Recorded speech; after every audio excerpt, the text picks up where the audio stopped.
I do know, I do know, I don't know. All right, welcome to episode 1 of the Philosophy of ...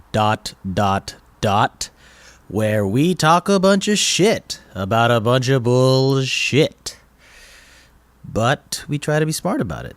And and now I didn't really want to start my podcast. It's my podcast with a disclaimer. But here's the disclaimer: I am gonna talk a bunch of shit, meaning curse words. Just bad words. I'm gonna say bad words in this thing. That's just because that's how I communicate. Those are my punctuation marks. Those are my reaction words. That's just how I communicate. So. I mean, the people that didn't want to hear that already probably turned it off. So if you're still on, then all right, let's talk some shit. All right, I'll leave the introductory stuff and sort of introducing the podcast at the end of this, because I mean, if you're listening to this, you came here for some philosophy, so let's just do it. The first episode tackles a huge one. Sorry, the philosophy of the self. Right, the philosophy of the self, and how this is gonna work is I'm just gonna engage in philosophy while philosophizing about the self, and we'll see where it gets us. We'll see where it gets an answer. I'm sort of and sort of this legitimizes the fact that I'm doing a podcast legitimizes me talking to myself. So so there's that. All right, so the philosophy of the self, I guess the first base question, of course, when we deal with the philosophy of the self, or the self in general, is what is the nature of the self? What is the self? Like when we quote unquote say self, what is that? What the fuck? And we kind of can't describe it. And an interesting sort of deepness to that question, what is the self, is it's sort of the meaning, what you're asking for. The answer that you want from that question is the same answer that you want from who am I, right? So who am I and what is the self are the same question. Oh yeah, it's gonna be one of those, man. It's gonna be one of those. This is philosophy, man. We're just tripping balls. So if you really do think about what is the self is describing, the self is you, right? The self is us. The self is whoever, me. And who am I? Who am I? Well, who are you? And a lot of us spend a lot of time pondering this, even the most, basic human being, and really not as an insult, but that's not an insult. That's sort of saying we all think about it, like who are we? And a lot of us want to define ourselves with sort of tangible things like, I'm a doctor, I'm a lawyer, I'm a teacher, I'm a cop, I'm a garbage man, I'm a barber, or I play this, I play that, I do this. We identify with things that we can identify in an effort to identify the thing that we are. Whoa, what was that? Like we identify with things that we can see and feel and tangible things in the universe. We identify with those. It doesn't even have to be tangible, actually, right? Because the concept of a doctor isn't really a thing you can feel. It's a concept. Like you become a doctor, but nothing really changed about you. That you have now just been appointed. That's just a whole other story. All right, we'll back up. So what is the nature of the self and who am I, right? So who am I? Well, the rudimentary answer would, of course, the baseline answer, the knee-jerk answer would be, well, I am who I am. Like that's what you see. If you see me, that's who I am. That's who I am. And this sort of means, like, in sort of the philosophy language, they want to say that the self equals the body, right? But we'll sort of do away with that, and then just sort of say, like, what do we mean when we say, well, I am who I am? Well, what do you mean? What do you mean when you say I am who I am? Well, you are who you are. I guess that's it. I don't know, but you haven't really defined anything. So what is that? Well, maybe it is just sort of one way to look at it is sort of the self is just the physical being of you, right? Your body right now, as I see you. Like if I'm in line at Starbucks and then my barista's name is Bob, who Bob is exactly who I see right now. He is the Starbucks barista, right? So whoever Bob is, or his face or whatever, his body, that's who Bob really is. All right. So of course that one already has some problems. If the self was just the physical being, then that just doesn't make sense, because I mean, how do we account for consciousness? That's nothing we can account for physically, right? That we don't know where the conscious is. We can't. I don't think science will ever be able to really quantify specifically what consciousness is. So, well, there it is, right? That there's more to us than just the physical being, is what I want to say. That for every single, well, I don't know. I don't really want to get sort of too technical with the terminology, but I guess I want to say every thinking being.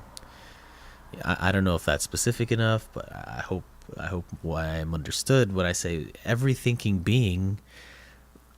They have to have more to them than just their body, right? There's more to anyone in the world than just their body. So it can't just be that the self is just what we see. There's always something beyond what we see, right? And this makes sense, right? So so now if we delve deeper, then you're going to say you're right. Okay, so maybe it's the consciousness that is the self, right? That voice in your head, that is the self. So we say sort of in the philosophy terminology, you would say the self equals the mind, right? You are who your mind is. But then so that might be a good start, right? We are who our mind is. Well, then you have to start questioning what's the nature of the mind.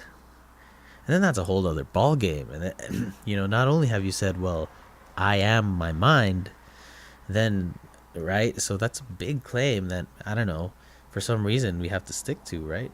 I am who my mind is, or I am who I think my mind is, or I don't know. That's a sort of tough question. Well, I've got myself stumped. No, but I mean, I am who my mind is. Right? That seems to be a pretty rigorous one. I don't know. Thinking of any pitfalls to it, this is good because maybe you as a listener, you're also thinking of pitfalls. So this is kind of what I wanted, like me thinking out loud, again legitimized by the fact that I'm doing a podcast, so I don't sound that crazy.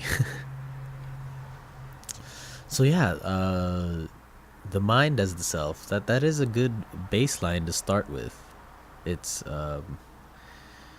if the self is what my mind is, and then let's ask the question, what is the mind? And this is where it gets really tough, right? Because the mind, you not only do you have you have to relate the mind back to yourself, right? So sort of a good question to sort of elucidate this is that like, are you who you were when you were 5 years old? Right. And of course, if you're not 5 years old right now, and if you are 5 years old right now and listening to this, you are a savant. Holy shit. Nah, that was such a hacky joke. Okay. So if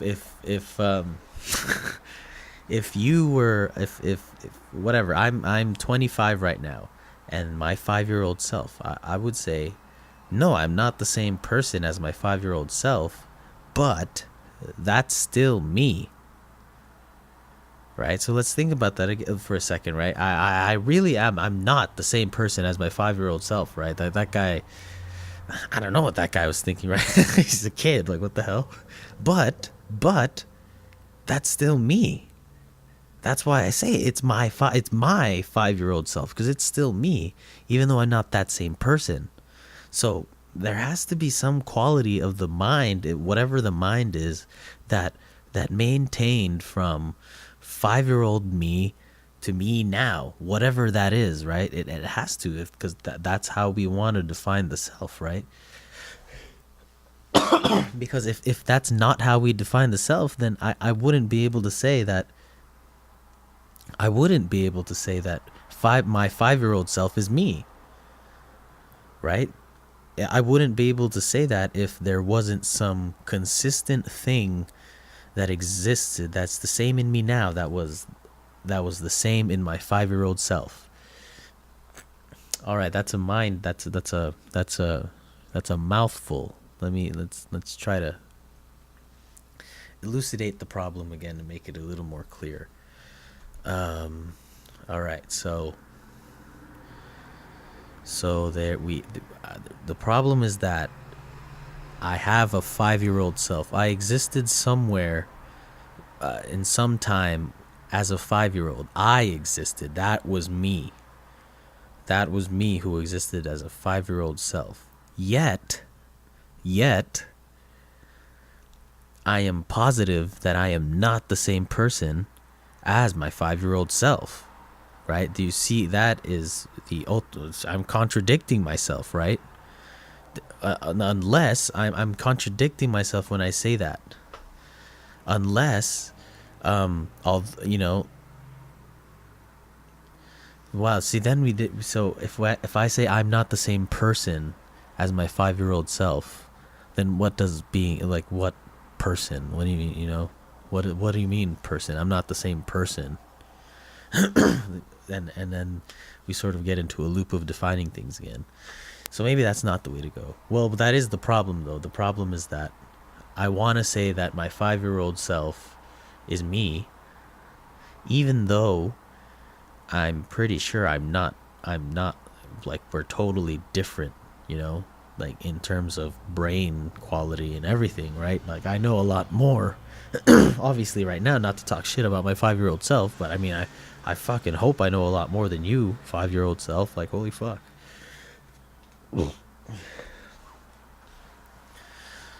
Oh yeah, so the 5-year-old self, see, already here we're hitting a roadblock, and because we're not the same person, but we are. All right, so let's abandon the possibility that we're not that same 5-year-old person. I don't know what to do for that, because I don't want to say, like, I don't know how to get rid of the feeling that I'm the same person as that 5-year-old that was me, right? Because it was me, right? So even though it's really, really contradictory, right? I sort of hold two contradictory beliefs. I mean, what the fuck are we gonna do? Like, you know what I mean? Oh, you know what I mean? Like, it's just, shoot, let me just turn on the speakers down, because I don't want to. All right. Yeah, I don't want to. I'm not a contradictory being, right? You can't really be a being who's contradictory to themselves, right? So I don't know what to do. All I can do is just accept.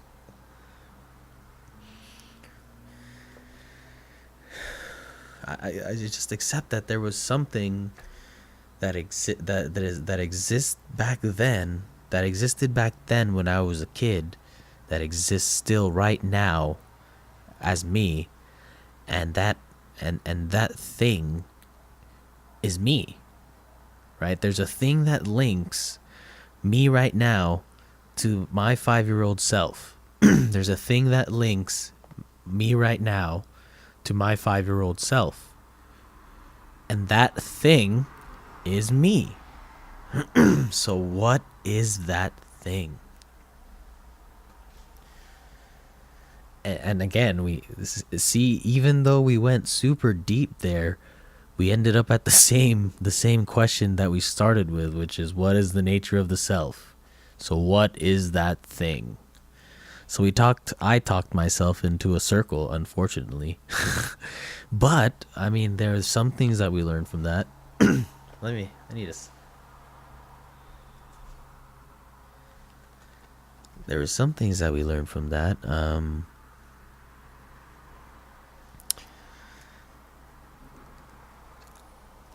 That we learned that there has to be something that exists outside of our physical bodies, and that thing maintains, we want to say, independent of time.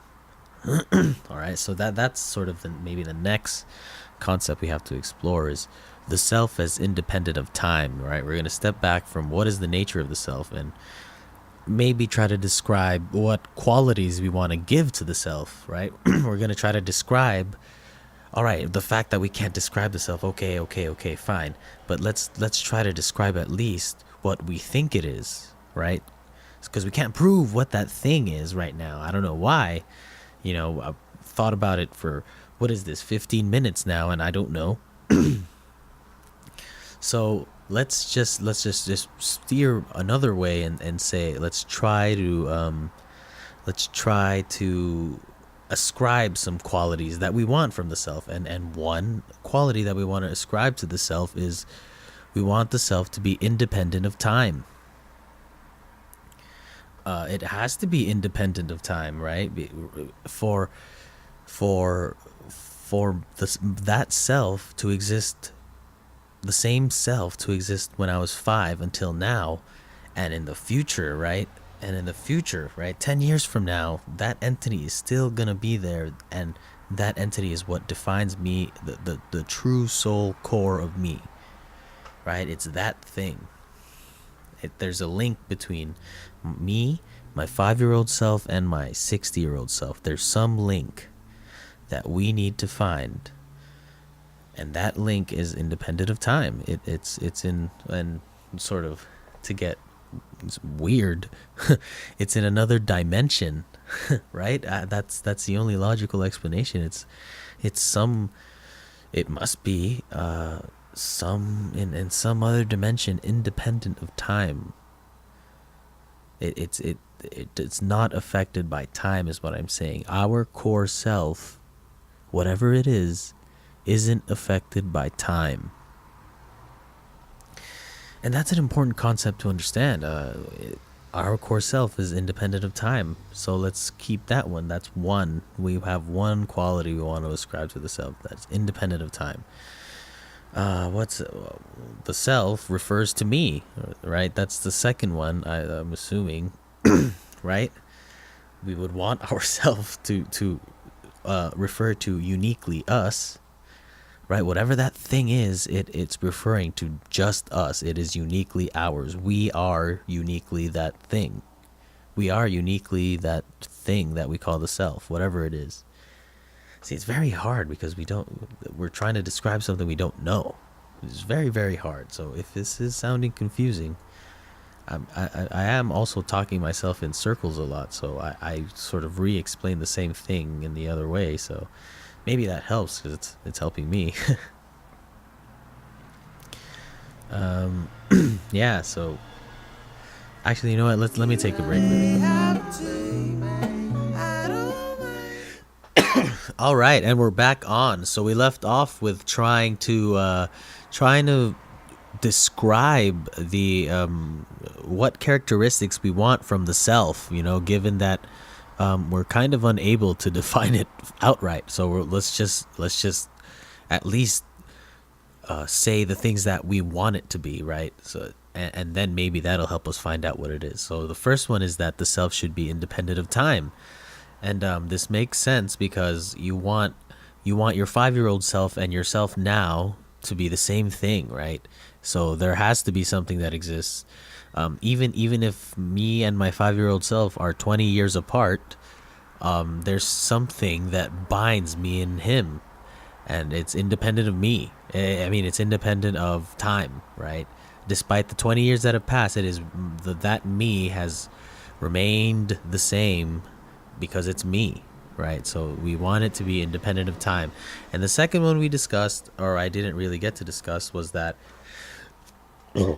sorry, bless me, that the self should refer to me, whatever that, right? So whatever that thing is should refer to me, right? You like not only is that thing independent of time, it's referring to me. It makes me me, right? It's that thing refers to me. All right, so those are two things, and we could think and we could think and whatever, and then a really sort of the I'm going to tell you the leading sort of theory and philosophy right now is memories, right? So let's think of memories for a second, right? So if we said the self equals the mind, well, what makes up the mind? Well, memories make up the mind, right? And right, so we're going deeper and deeper in, right? So first we said it was the body. Well, no, because there's something individual of the body, so it's the mind. All right, well, what makes the mind? Oh, that I just walked in the circle there. Well, what makes up the mind are memories. And sort of even sort of science has some sort of, it has something to say about this.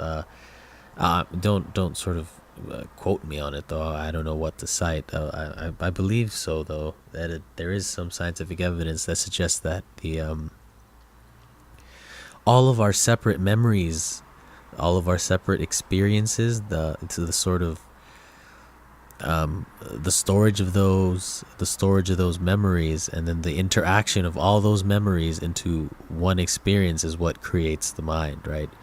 It's sort of it's a weird thing that arises out of a collection of memories. I don't really know how to describe that phenomenon. It's kind of fascinating. It's like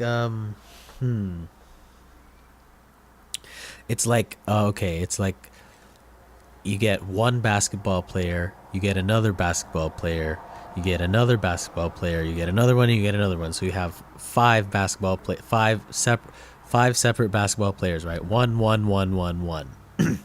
All right, but when there's a basketball game, we bring those five separate basketball players together. We bring them together, and now they create a team.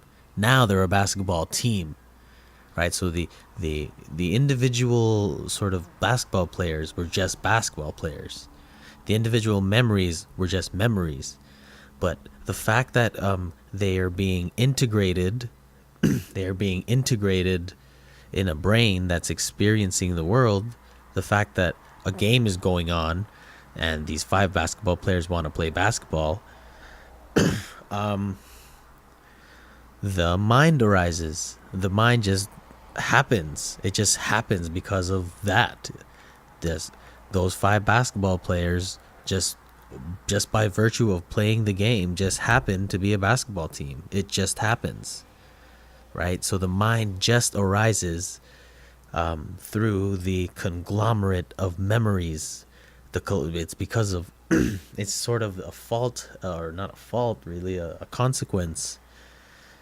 The mind is the consequence that happens when the mind is the consequence that happens when we collect our memories in long-term storage in our brain. And that kind of makes sense, right? Who I am today, so if we say the self is the memory now, or we're sort of going deeper in our hierarchy where we got the self, the mind, and memories now. And sort of the eye test there, that one kind of makes sense, right? The thing that links me to my 5-year-old self is the memories of the memories I have of being a 5-year-old, or at least I remember being that 5-year-old. So that's it, right? But even then, I don't actually remember what being a 5-year-old feels like, right? I don't experience being a 5-year-old. I experience what the 5-year-old experienced. Like I probably experienced going to Disneyland when I was 5, but it's not. I don't remember being 5. I remember Disneyland. You know what I'm saying? So that memory thing is already kind of faulty there, right? So maybe we just have to. I'm using the term memory wrong, but whatever. Maybe we'll figure it out. Anyway, let me take a Cold sip of water.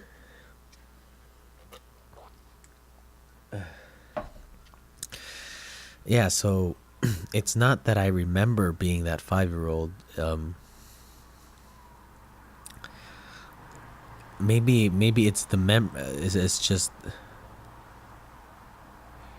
well, there has to be some part of me that remembers. Maybe that's it. It's just stored in my subconscious, but there has to be some part of me that remembers being a 5-year-old, or else I wouldn't be a 25-year-old right now, right?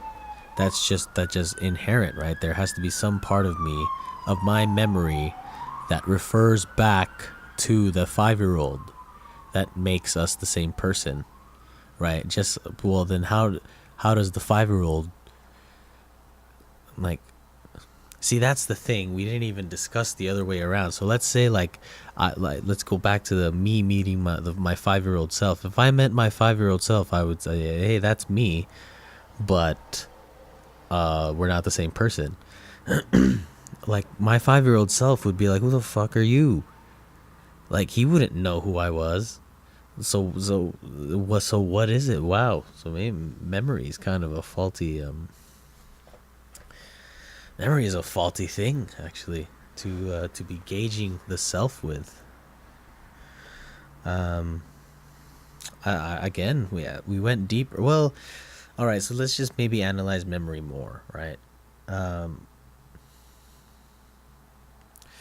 So I don't know. I don't know.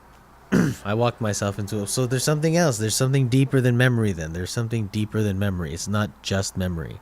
But I think we can all agree that memory is a constituent of the mind, right? Memory and it really is. That is undeniable. I think we can all agree on that. It's just not the thing, maybe. It's not the thing. We have to go to a deeper level somewhere. I don't know. So let's break down what memory is. So memory encodes us, right? Well, memory actually encodes an experience. And memory encodes an experience, and it encodes time, right? So memory and time. So if we go back to our definition of the self, we said that, well, we wanted the self to be independent of time. So that's probably why our memory doesn't really work. Though there's actually there's another philosophical theory called Q memories, I think, but yeah, I don't know. I think that one also has its problems. That we don't really need that for the purpose of this argument anyway. So yeah, memories in experience, encode experience and time, right? I remember that one time I went to Disneyland, right? Whatever that time was, right? It doesn't really have to be specific. You just know that there was a time, right? You don't know it was like, oh, at 4:75. I mean, 4:7 at 4:60. Oh my God, what the heck? At 4:29. What? That was a brain fart. I'm thinking of prices. I don't know why. I meant to think of times. Anyway, at 4:29, I went to Disneyland at 4:30, right? Like, no one thinks like that. No one knows the specific time. But what we do know is that there was a time, and that's enough. That's enough for a memory. That's enough for us to form a memory, is that there was a time when you experienced this, right? There was a time when you ate an In-N-Out burger. Or I mean, maybe not. Maybe some of you didn't. That must suck, but fine. There was a time when I was walking to school. There was a time when I was walking in general. There was a time when I have memories of these. I really do have distinct memories, and I mean, I'm sure everyone has some distinct memory of something, right?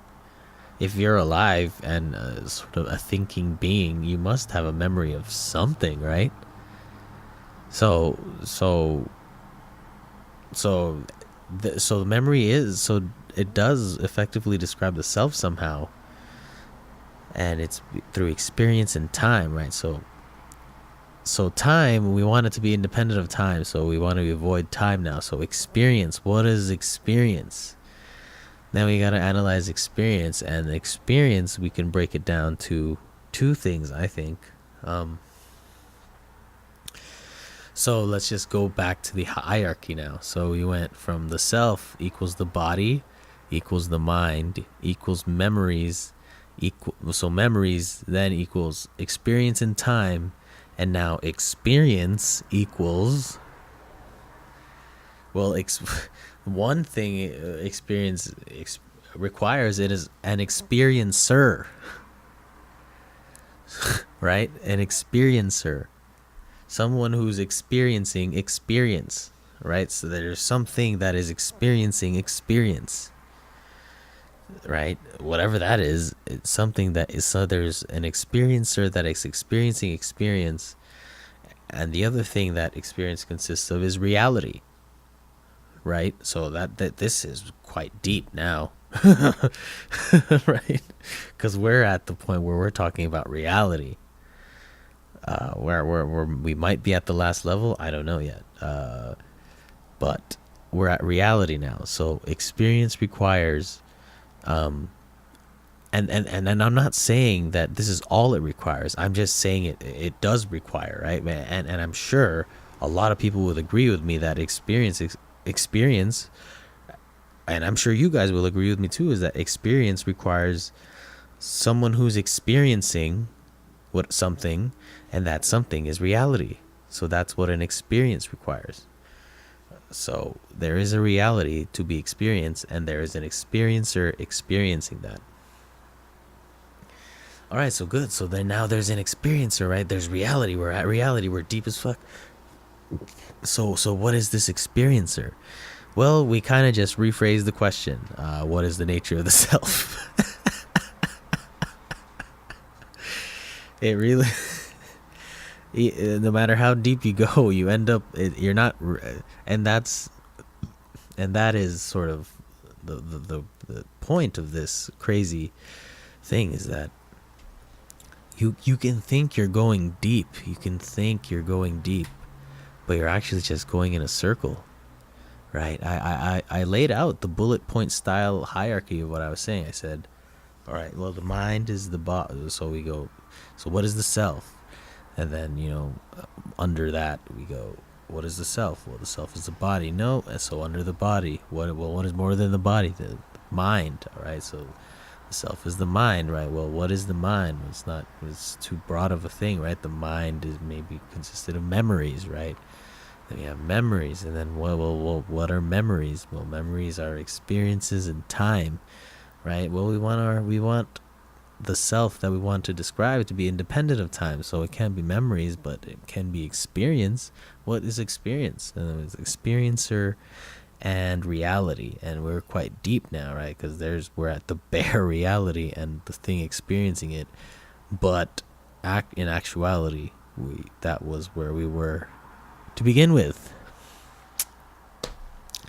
Such is the nature of philosophy, right? We just talked. We spent 30 minutes talking ourselves into a circle. So now the natural question for you philosophers is why? Why the fuck did we just talk ourselves into a circle when it seems that we went so fucking deep trying to explain shit? We tried to explain shit, man. We got to reality. We got to fucking reality. That's how deep we got, man. But it didn't work, and I wonder why, and this is why. It is simply a limitation of language. That is it. That is the boring anticlimactic answer. If you don't agree, you have to agree, because it's just how, it really is just how it is. It's just how it is. So let's elaborate on that, right? Because of course you're just not going to be satisfied with me telling you that. So let's elaborate. What do you mean when it's a limitation of language that we can't describe the self? All right. So the one thing I really wanted to hone in when we were giving characteristics of the self is that it is independent of time. right? The self that we want to describe is independent of time, and you have to hold this belief if you want to say that you were the same person as you were when you were 5 years old, right? There is something about that 5-year-old self of you that makes it you as well as you now. There's something about it, whatever it is, right? So that's why we want the self that we want to describe to be independent of time. All right, so it's independent of time now. Now, think of language, right? Think of the basic sentence, all right? A sentence always has a tense. It's tense. It's always referring to a specific time, right? Our verbs always refer to a specific time. That's just the nature of our language. The nature of our language as it is now, right? I don't know if humans will develop a language that can describe something independent of time, but for right now, to create a meaningful sentence, we have to provide a time reference, right? I walked to the park. I am walking to the park. I walks to the park. Or the dog walks, the frog walks. It walks. I just said this. I just said walks, and I changed the noun. But right, the way English, or I can only speak for English and Tagalog and Ilocano, which is another dialect of Filipino, and I could only speak to those languages. But in these languages, we're limited to tense. If there's some language out there that is not limited to tense, please tell me. I mean, I would love to fucking hear that shit. Right, so we're limited to the time of our sentences, and so that's why we run into problems. Is that language has discrete past, present, and future within its sentences. That's just the way language is communicated, by referring to a past, a present, or a future, right? Of the verb, right? So let's hone in on the verb. So let me rephrase the question if that's getting too confusing. So we want to describe the self that is independent we want to describe the self that is independent of time. Language is not independent of time because it's limited to describing. The limit is 2, I think. We can only describe 2 tenses at a time. We can't describe the past, the present, and the future at one time. We don't have a verb that describes the past, the present, and the future at one time. We just don't. Like, what is it? We have ways of describing 2 tenses at a time, right? Like, I will have gone there, or I will have had this. I have had that, right? I have had that, right? So those are past, present, and then future, present, and then but it's the nature of language that we can describe 2. We can describe 2 instances. We can describe but we can't describe all 3 simultaneously. We can't describe the past, the present, and the future simultaneously. We don't have a verb for that in language. We just don't. And that's what I mean to say that it's a limitation of language that we can't describe the self. It is just a limitation of language, all right, for us philosophers out there. So unfortunately, right, and I think Wittgenstein also came to this conclusion. He's sorry to bring up a fucking look at this intellectual using names. He's actually of like if you are into philosophy, you aren't really saying anything new if you say his name. Like, he's like a big one. He's like Freud or something like that. Someone like that. But their ideas couldn't be more different. But I mean, so anyways, Wittgenstein got to the same conclusion. It's just that, well, I just have to stop talking about this then, because I can't do anything. I can't describe it in language, not as it is yet. You just can't. It's just the nature of our language. We don't have something that describes the self that exists in the past, the present, and the future, right? We just don't. We can't say a meaning. We have, the thing is, we have nouns for that. We have nouns that we can attribute, but nouns can be anything. That's bullshit, right? We say, like, for instance, God. God is a noun that exists in the past, the present, and the future.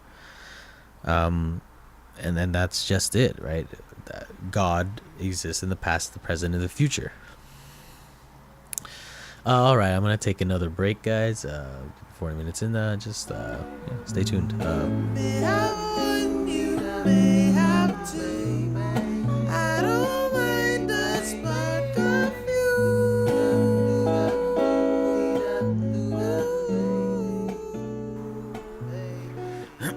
All right, and now we're back. Now, when I say we have nouns for things that describe beings that are independent of time, or something that's independent of time, and I used God. I don't want to sort of appeal to religion there. That wasn't my intention when I used the word God. I just wanted to say that we do have nouns. We have a lot of nouns, whatever they may be, right? The self, right? The self describes something that is independent of time. And let me backtrack a little. We do actually, I was sort of on the break, I thought of it, and we do have a verb that demonstrates something that is independent of time, right? It is the be verb, right? I am, right? I am. That is a verb. That is a verb that seems to be independent of time, So, for instance, if we say it is the self, right? That's a successful sentence. That the is and self correlates, right? That's why when we say there is a God, they correlate. Even though God is trying to describe something that is independent of time, and then is works. The be verb works, right? The be, whatever forms of be works, right? It works as sort of a descriptor of something, or a verb that complements a subject that is independent of time. So the natural thing is to analyze what is it about that verb, right? That shoot, if we're trying to figure it out, then that's what it is. So what is the be verb, right? Because unfortunately, when we say, okay, well, it's okay that we have a verb, but that doesn't really get us anywhere. I'm saying that is the self. Well, that's you're not saying anything. You're just saying that is the self. What does that mean? Like, that's what, right? So let's try to analyze. So I burped. Let's try to analyze what the be verb is. So what does it mean? What is to be mean? I am. What am I saying there? I am to be, right? And I think what I'm saying there is just you be. You just have to be, right? We're analyzing the verb, the nature of. See, it's easy to get lost now, but we're analyzing the nature of the verb we use to describe the self in order to describe the self, which is kind of abstract. So we're trying to analyze the verb, right? But it gets weird because a verb is an action word. We're trying to describe the action of the self. Oh, so that's what we're doing. By trying to describe the verb, we're trying to describe the action of the self. Right? So the action of the self is being. Whoa, that is good. That is pretty good, right? The action of the self is being, right? Because verbs are action words. The self is the noun that we ascribe to the self, right? Whatever you think, whatever you define the self as, that's the noun that we use, the self. And then the verb that we use, the action word is be, right? So, I mean, what does that say? That says that the action of yourself is to be. So just as stupid as it sounds, be yourself has incredibly deep meaning now, right? Like, be yourself. You know what I mean? Because by being yourself, you are enacting the the self itself, whatever it is, right? So we haven't described the self at all. We haven't, and the thing is, again, I don't think we haven't developed language that'll be able to describe the self yet, that everyone's gonna understand, right? If you want to get a little sidetracked here, the like mathematics is something that's sort of independent of tense, right? Like 1 as a number, 2 as a number, 3 as a number, the plus sign, divide sign, you know, those exist without time. Those are just signs, right? So that's sort of an interesting way to see, and it's sort of the real purpose of philosophy, right? Is to give a time independent way of describing reality. Which is why mathematics is so powerful in describing reality. That's why physics uses mathematics. Science in general really uses mathematics, because it's a language that is independent of time, that is powerful, and that which is really powerful, right? Because that's what we want. Anyways, to backtrack. Well, shoot, now I forgot where I was, but. Anyway, let's back being, right? So being. Think of what we call ourselves. We call ourselves human beings, right?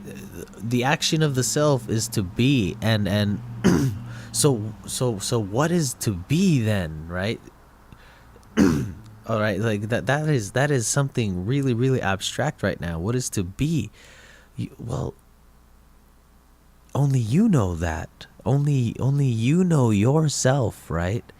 Right, only you know yourself is kind of what we're gonna have to get at here, because our it's clear our sentences can only show the action of the self, and only the word self, not the sort of the very definition of it. And that's just kind of where we get at. It's a very, again, I've talked myself into a question mark here. You know, if you're confused, I'm kind of just as confused as you are. You're right. I've only the only thing that we've really noted is that the action of the self. So maybe that's the next step to go, is to realize that the way we communicate our metaphysical self is, whatever it may be, is through our actions. It's through our actions, and maybe we will discover who our true self is if we just allow the self to control our actions, right? Which means to say, just be whatever you want to be. Just do it, because once you start doing the things you want to be, then, right, because the things you're doing are visible, tangible things now, right? That's where it is. Okay, we found it. So if you want to find out who you are as a person, as the self, if you want to find out who you are, you have to act on it. And by acting on it, you'll start to see who you are, right? Because those actions are something you're experiencing, right? Actions are something your actions are something you are experiencing. So, to discover who you are, you just be who you are, whatever that self is wanting you to do. If you know, anything, right? Because, you know, let's say who you are now is that you want a McDonald's burger. Well, why do you want a McDonald's burger? Because you know what? My 5-year-old self, was fed McDonald's burgers, and he really liked it. So I've maintained that action of liking McDonald's burgers. And in that way, in that specific action, I relate to my 5-year-old self. Right? The reason, so So that's how we relate, through our actions. The fact that I still like cheeseburgers, right? I liked them back then. I like them now. That means that was me. That was my link, right? But that, then we can say, oh well, what if your 5-year-old self didn't like cheeseburgers? Then where does your action go, right? Well, if my 5-year-old self didn't like cheeseburgers, and then now I do like cheeseburgers, then how? Yeah. So then. Well, then that's a different thing, because then you're just trying to define yourself by what cheeseburgers you ate, which is not what we want. So we did get somewhere with sort of seeing your own actions, right? Acting your own actions, and in that way experiencing the self and realizing what the self is, right? So that is a really, that is, I think we're gonna sort of abandon that one, because I don't know where that was going. So, but yeah, I think we'll stick with that. That is a good. So, but the caveat to that is that only you, though, will know what yourself is. You will never be able to. The way to communicate the self is through actions, right? You can communicate yourself through behaviors, because of course that's how you're communicating. But then it's up to the other person to try to understand it, if they want to, and in that way they will learn the meaning of the self, right?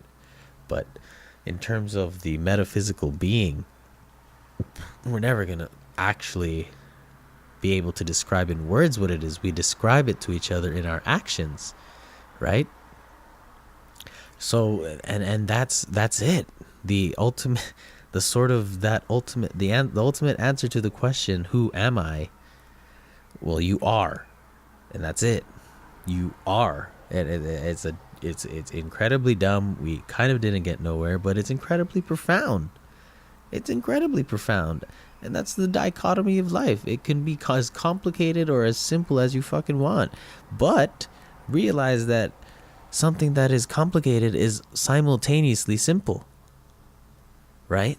And it's a very, very tough concept to grasp, that something so complicated, I've spent an hour talking about it, and the answer is to just be, right? How useless. Well, it isn't useless. It is only useless because I'm communicating it to you now in language, right? If you really do realize and embrace yourself, you'll come to realize that, oh, this is who I am. You'll come to realize that. And you'll come to realize that the things that you associate yourself with, the statuses that, you're not a doctor, because you're not just a doctor, right? You aren't a basketball player, because you're not just a basketball player. You're a student.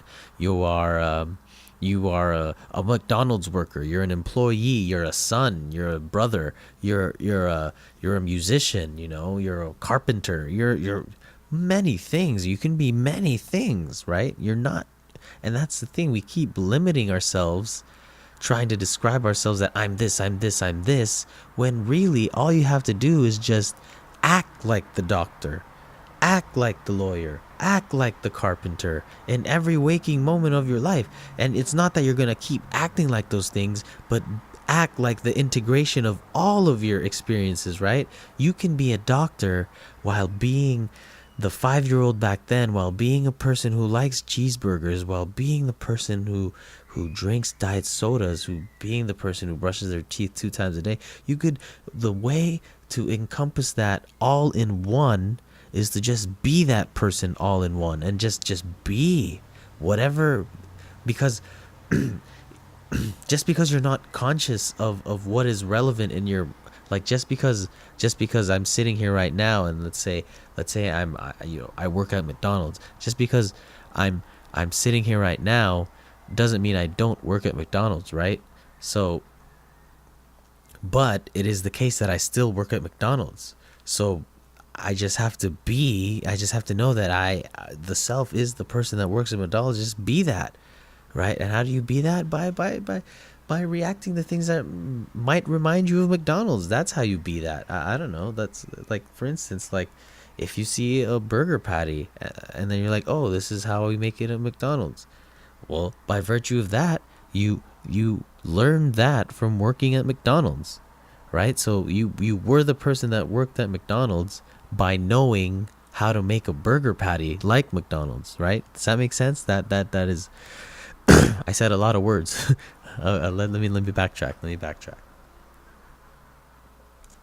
So again, the concept is that by acting on yourself, by acting on the desires of yourself, you are in effect going to witness who and what the self is. And again, the self is something in between, right? So we describe the mind, right? So we describe the self as sort of being body and mind, right? So the self is something in between the body, the mind, memory, experience, and reality, and time, really, and time. Even though the self is independent of time, it's still inreferent to time, right? The self can still, like, I was a 5-year-old. I can still refer to time as being a self, but doesn't mean the self is limited to that time. So the self is somewhere in between all of that shit.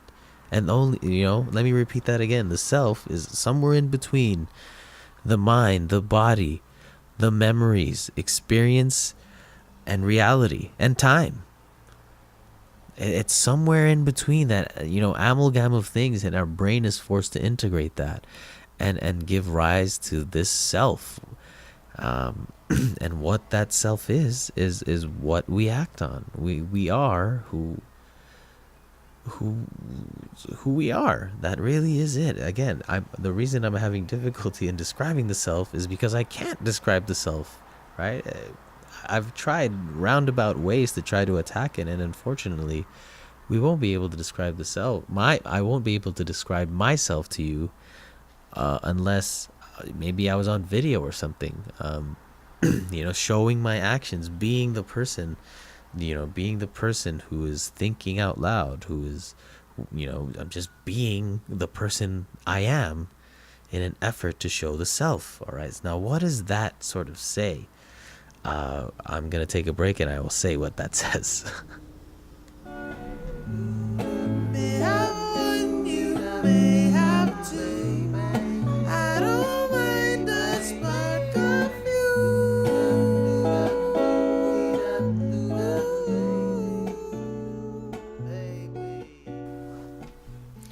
All right. So we just found out that the way to find out about yourself, the only way that we can find out about ourselves, is just to act ourselves. Oh, sorry. The big revelation is that, well, we have to be really, really, really honest with ourselves, right? Because if we're not honest with ourselves, then we aren't going to be able to know ourselves. That's just how it works, right? And sort of on the surface level experiences, we've all felt this, or maybe not all, but I'm sure we could think of a time where we were doing something that was against ourself, right? And in doing those actions, we're like, oh, this isn't me, and it feels weird, right?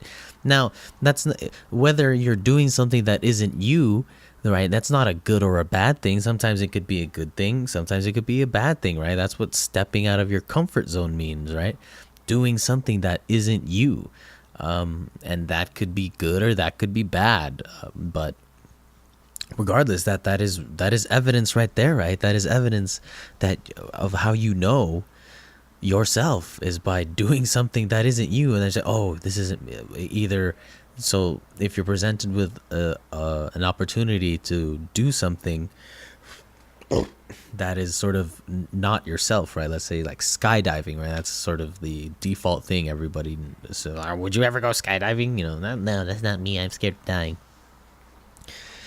Right. So, and there's that, right? And we realize what we're capable of. And actually, there are sort of just an interesting addition to that is that there's a lot of things that we're capable of if we just let ourselves be capable of it, right? There is a lot of things, right? If you aren't the person who skydives, you can become the person who skydives just by skydiving, right? If you aren't the person who's adventurous, you can just become the person who's adventurous, and then you are, right? And the other thing is we're so busy trying to define ourselves in other ways. And what I mean by that is, like, if we say, well, I'm a musician, then just be a musician, and by virtue, but do musician things, and by virtue of that, you're a musician, right? But a lot of people are way, way, way too caught up in buying too much gear. It's a common thing, and I can assure you, a lot of musicians will attest to this. Like me too. When I first started out, I was so interested in buying the highest quality amps, and this is why I sound bad, because my amp or my strings or my guitar. So I had bought the most expensive ones, and then in hindsight, you realize it's like, oh, it wasn't the gear. That's not what made me a musician. It's not having the high class gear.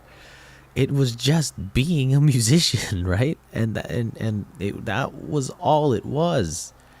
And we get so caught up in trying to define ourselves in other ways, even though it's through our actions that we define ourselves, not through other ways. And it's very, very tough to achieve that level of honesty with yourself, because unfortunately, sometimes the nature of ourself is even the self doesn't know what the self is, because we're not honest with ourselves enough. And so we're sort of, the fact that we're not honest with ourselves makes it seem like we don't know ourselves, but we do know ourselves. We just have to be brutally honest with ourselves, right? Because once your actions reflect yourself, then you see who you really are. And if you don't like who you really are when you are honest with yourself, then change. And of course, it's not as easy as it's. See, now we've sort of veered away from the philosophy of things and to sort of a more spiritual discussion, but it's still philosophical a little bit in nature, right? We're still trying to describe the self. Well, anyway, yeah. And again, describing the self requires a certain spirituality, is what I want to say. Knowing the self requires a certain spirituality. Whereas, philosophy is very focused on facts and provable facts and stuff like that. I mean, that's debatable too, right? But I mean, truth. Philosophy is interested in truth. Spirituality is interested in personal truth, right? And there's sort of a I don't want to say battle, but there's sort of a contrast between truth and personal truth, right? They don't always collide.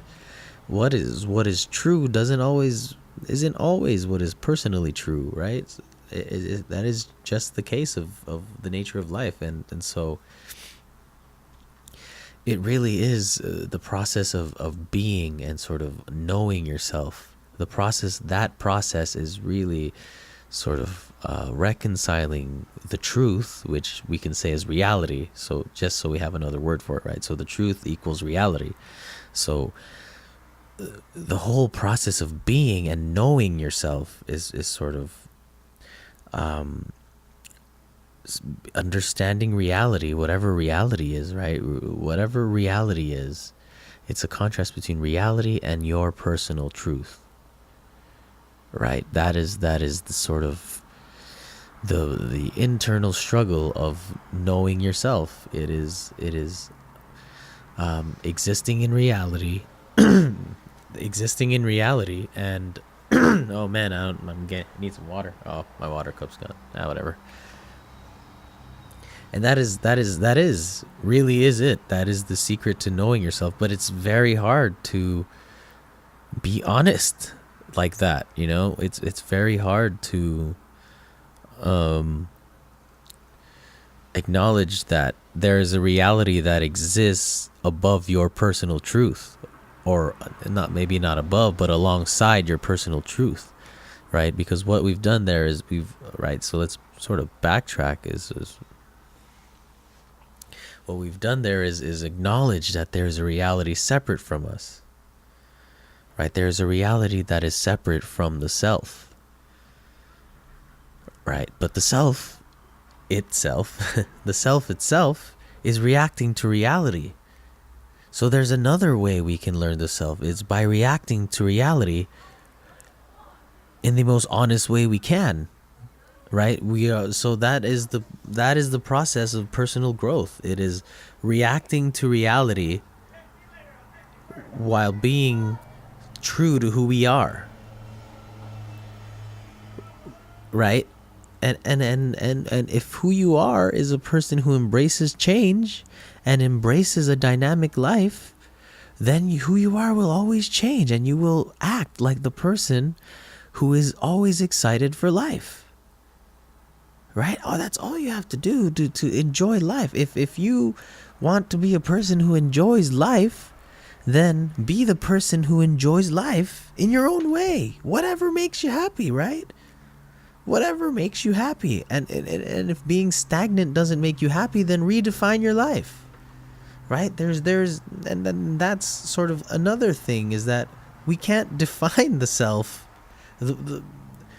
By virtue of being unable to define the self, we can kind of do anything then, right? We really can just do anything because it's impossible to define. It's in another dimension of definition. The self is in some other dimension, not in this one. So bridge that gap. Be the bridge to that gap, right? Make yourself reflect reality, and then enjoy a wholesome life doing that, you know. And that's sort of a really spiritual and deep concept to understand. And I again sort of lost myself in conversation there, but that's really what it is, to understand.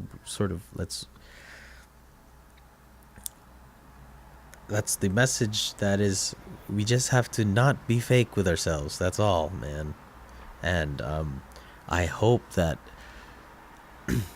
if you listen throughout this podcast, that you don't understand that just as the surface level statement, because there is the simple way of understanding be yourself. Just be yourself. That's the simple way of understanding it, of course. But there is the complicated way that we just spent an hour talking about, of be yourself. Yourself.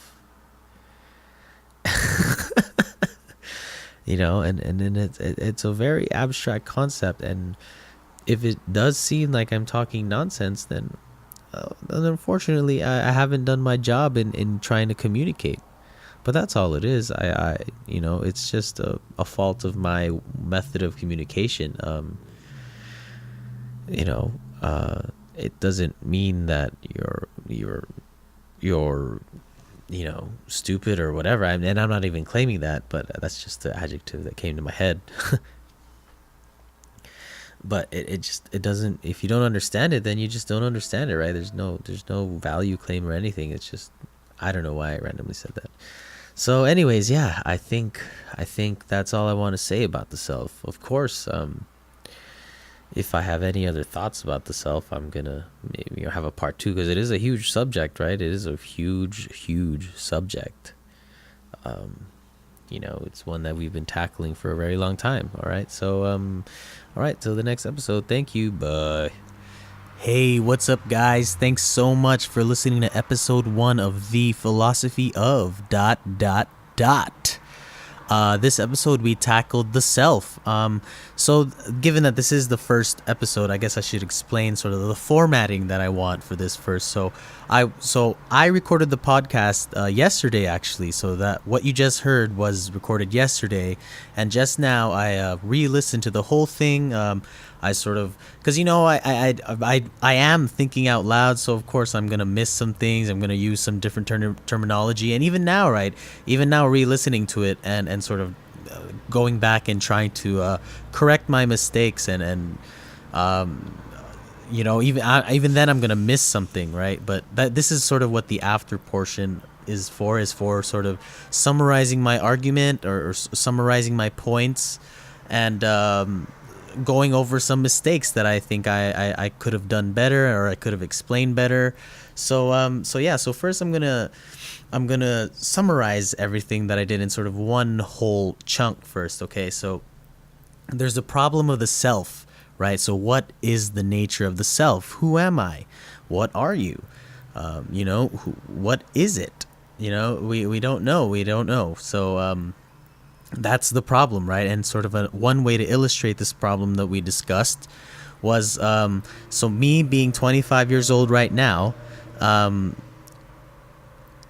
what is the thing that makes me relate to my 5-year-old self, right? Because if I was standing right in front of my 5-year-old self right now, that dude is a totally fucking different person, right? He's just he's snot-nosed.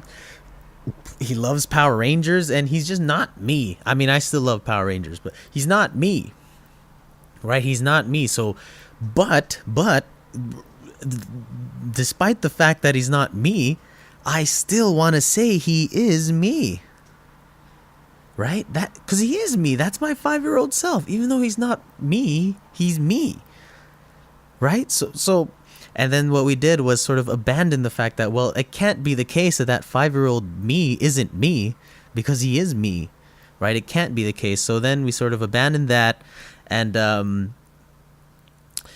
again, I don't know what else to say about abandoning that idea, because it's sort of an inescapable inevitability that we are that 5-year-old.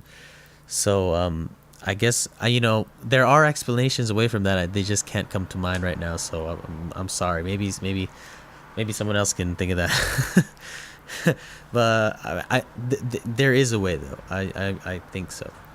Anyway, so there's that, right? So then we got stuck in trying to describe the self. Then so what do we describe the self as? We wanted the self to be independent of time, and we wanted the self to refer to us uniquely, right? That's whatever this thing is. Oh snap!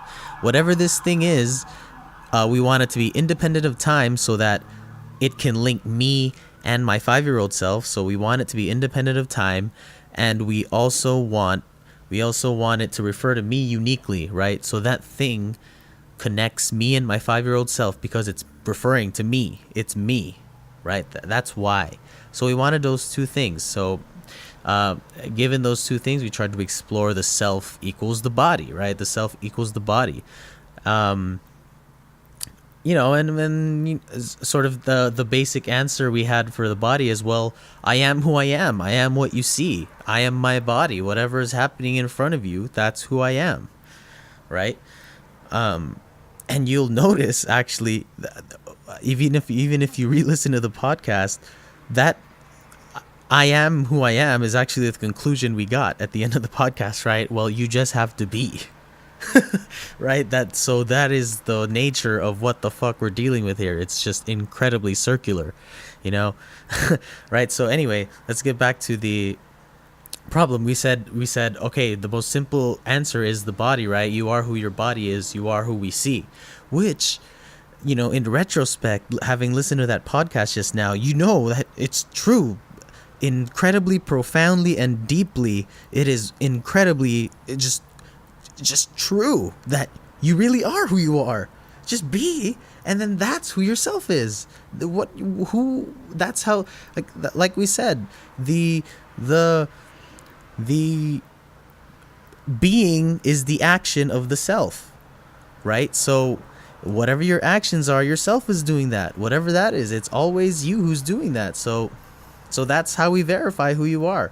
So let's just get back there now. So we said, okay, well, it can't just be the body, because what about my thinking brain, right? Like, that exists, right? You don't know what I'm thinking.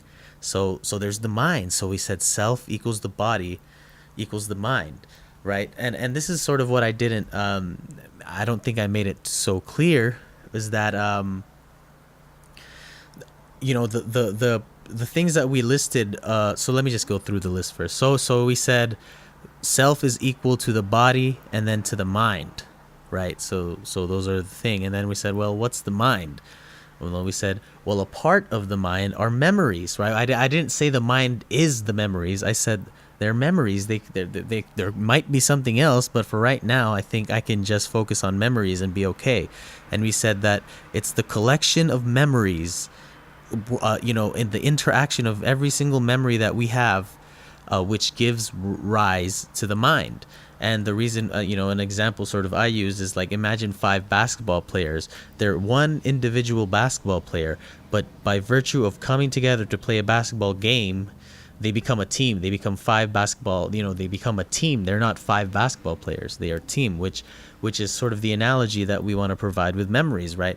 Each individual memory doesn't do anything, but once you bring them together and integrate and sort of put them into a human mind, or just put them into a human, it gives rise. It gives rise to this conscious thinking mind, right? So that's what we want to say with memories. All right, so then we broke down what memories were, right? And memories, what we said, are experience and time, right? Memories encode and some type of experience that you had at some point in time in your life. Right, so memories consist of experience and time. And then we said, oh, shoot, well, the definition of ourself, we don't want to include the memories. So we have to go deeper than that, right? So time is time, right? Time is a constant. So we went for the experience, and then what we realize is, if we break down experience, if we break down experience, we get there's an experiencer and there's some reality that's occurring, right? Right, and that's sort of the end of the line, right? Because we kind of went full circle then, right? Because well, the last step to reality is the self, and that's sort of it. And that's where we started with, what is the nature of myself? It's very roundabout way, but that's what we got. We ended up. And bear in mind too, what I didn't make clear before is that these aren't we are going down layers, right? We're going deeper and deeper into our psyche. But it's also a simultaneously circular, right? They all equal each other, even though we're going deeper and deeper into it. You know what I mean? That's kind of weird, but that's the simultaneous nature of the self, right? I don't know, the process of growth might be just like we said in the podcast, the process of growth is experiencing reality realistically, or learning how to do that, at least, experiencing reality realistically. All right. Anyway, so that's what we said, right? And so when we broke it down, we said, well, why still it seems that we still end up getting the same thing. What is the nature of the experiencer is the same thing as saying, what is the nature of the self, right? Experiencer is a noun that quote unquote, the experiencer is a noun that the definition is, part of its definition is it's independent of time, right? We just sort of renamed the noun of self into the experiencer. So we went in a circle, and sort of, we asked, well, why did we go in a circle? Well, it's because of our language. The nature of, to say something meaningful, to say a full sentence, which is the meaningful unit in language, you need a verb and a noun. And unfortunately, we don't. I said that we don't have any verbs, but it was a white lie, because we do have a verb. But for this sake, for the progression of the argument, let's say I said we don't have a verb. I said we don't have a verb that can be independent of time, because of the self. by its nature being independent of time, and the fact that subject and verbs have to agree in tense, right? They have to agree in tense for the sentence to be correct, right? You can't, you know, that's just basic third grade stuff. I don't really want to get into that, but yeah. So you need your subject verb agreement, right? So we don't really have a verb that agrees with something that's independent of time, right? We have I have had, we have I will have, right? But those are two at a time, two tenses at a time, right? That's future, present, perfect, those ones. So those are two tenses at a time, but we don't have a simultaneously three tense word, which of course was a white lie. We do have a simultaneously three tense word. It's the be verb, it's the is, it's the are, it's the am. The to be form of the verb works. And how can we verify this? It's because it works. The God is alive, subject and verb agreement. It's a coherent statement, even though without realizing it, right? The God that we're describing in that sentence is independent of time, right? Self is alive, right? Same thing, right? Even though we don't realize it when we're saying it, self is alive. So the self, which we want to describe as independent of time, and is the verb that we use to describe the thing that is independent of time, works. So is works, and then by virtue of that, so it's the to be verb, and then we got to the ultimate conclusion that the action of the self is being. So to be able to communicate yourself to others, to be able to know yourself and see yourself, you have to observe your own actions, right? Because it's your actions that'll communicate to you what yourself is thinking, right? If you're shivering, you can tell if you're nervous, right? You yourself can tell. If there's some person you shouldn't lie to, it's yourself, because of course you just shouldn't.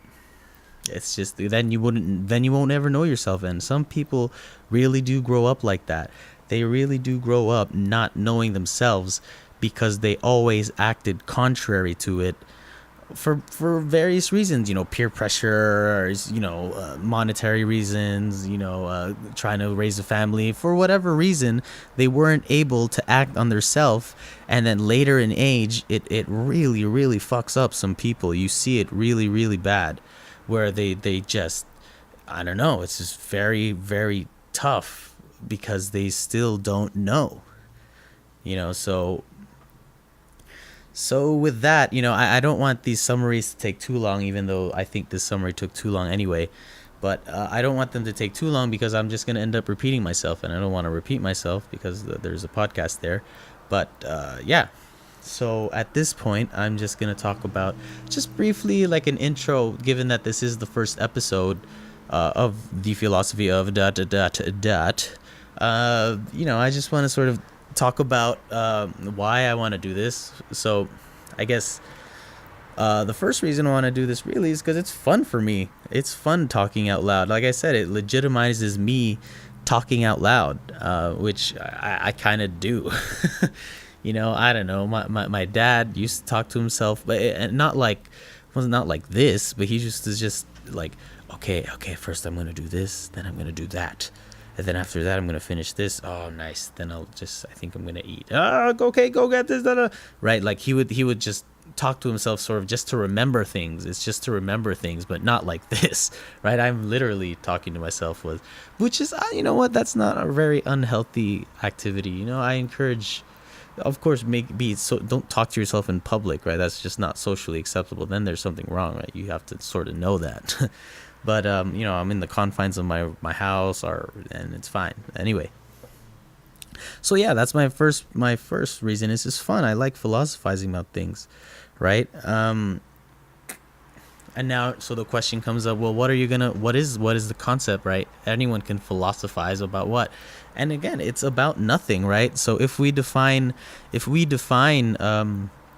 philosophy, we sort of a baseline statement would be philosophy. A definition of philosophy would be a way of thinking, right? It's a way of thinking.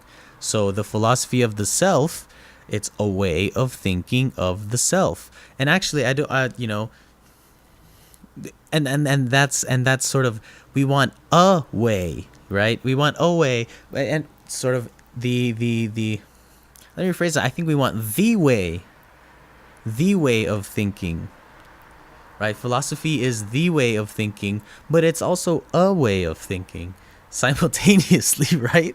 So, but it is true. It is true. Simultaneously, philosophy is a way of thinking, but it wants to be the way of thinking, right? Because philosophy is also interested in describing reality.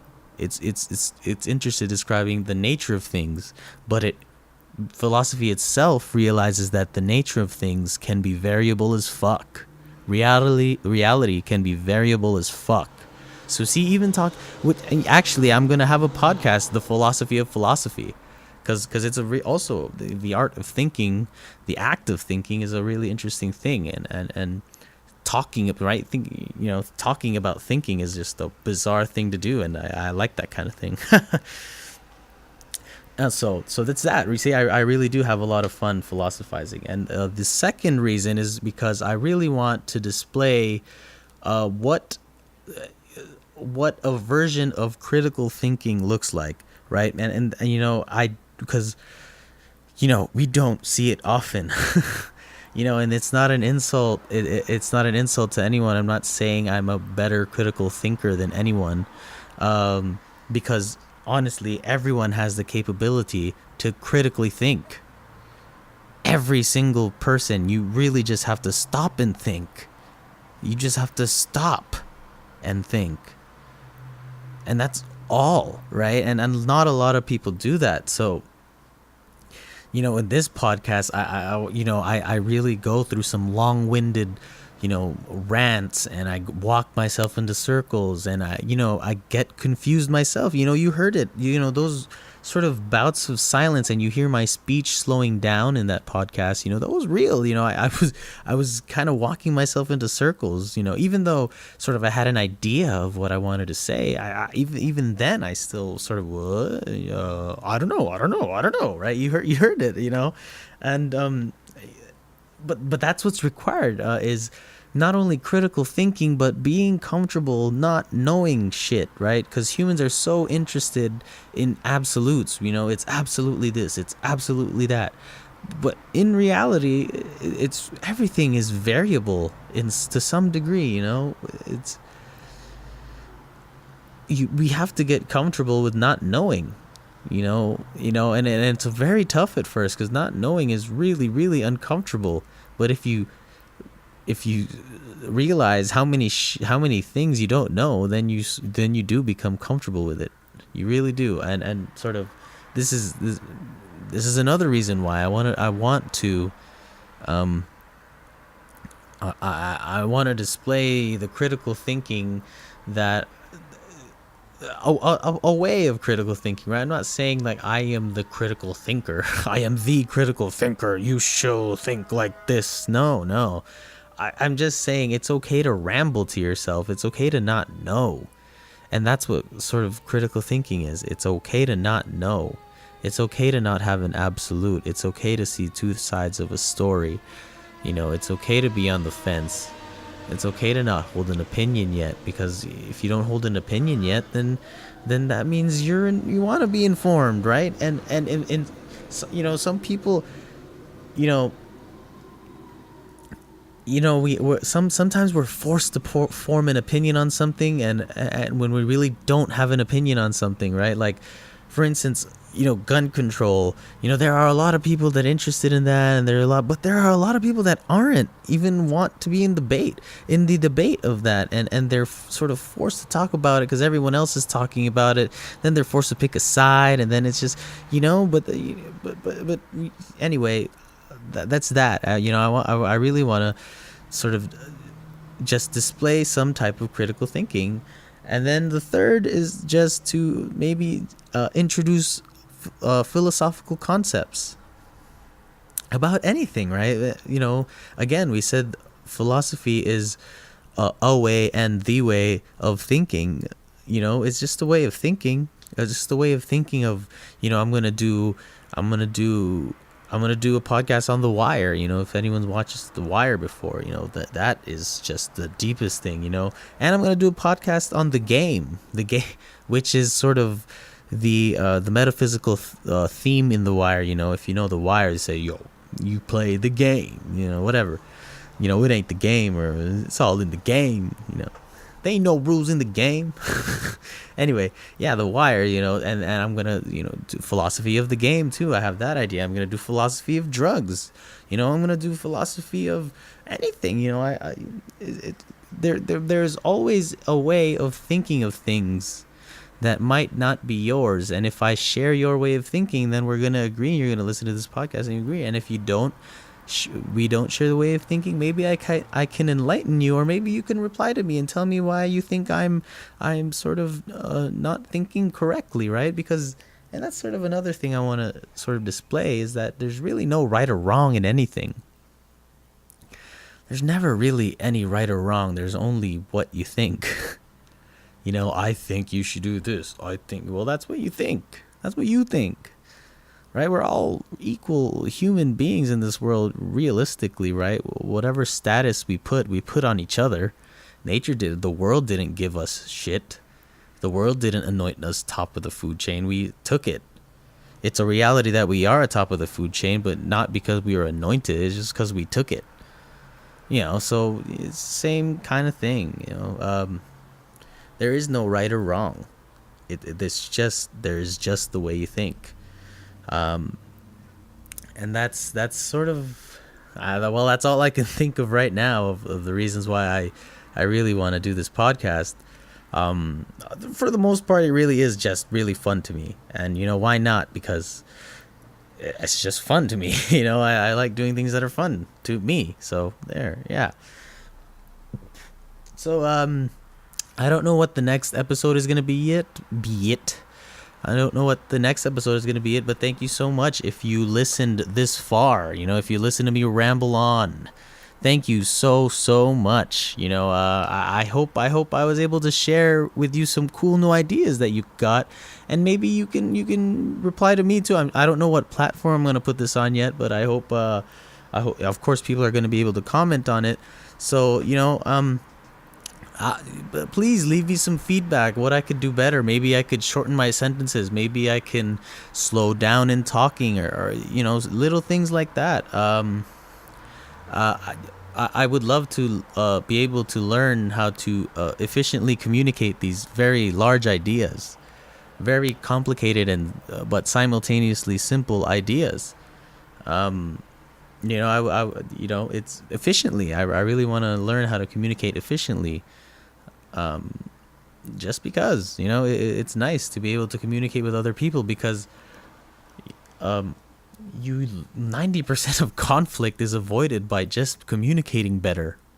If we were just able to communicate what we wanted, we would probably get a lot less anger from each other. Anyway, that's about enough. This is a long one. So thank you guys so much for listening to the philosophy of ... where we talk shit about a bunch of bullshit. Goodbye, goodbye to the good years.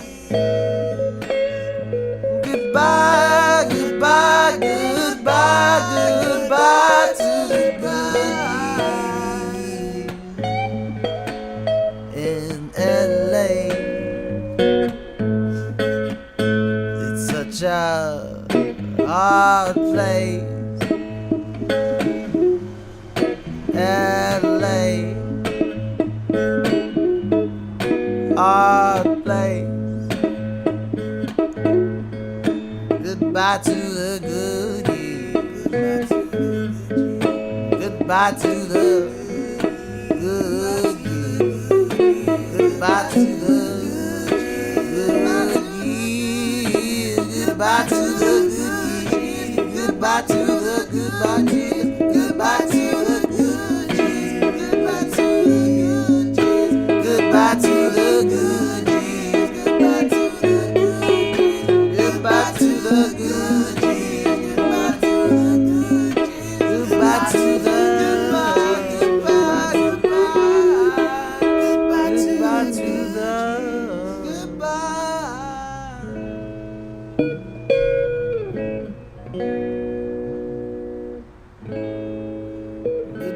goodbye to the time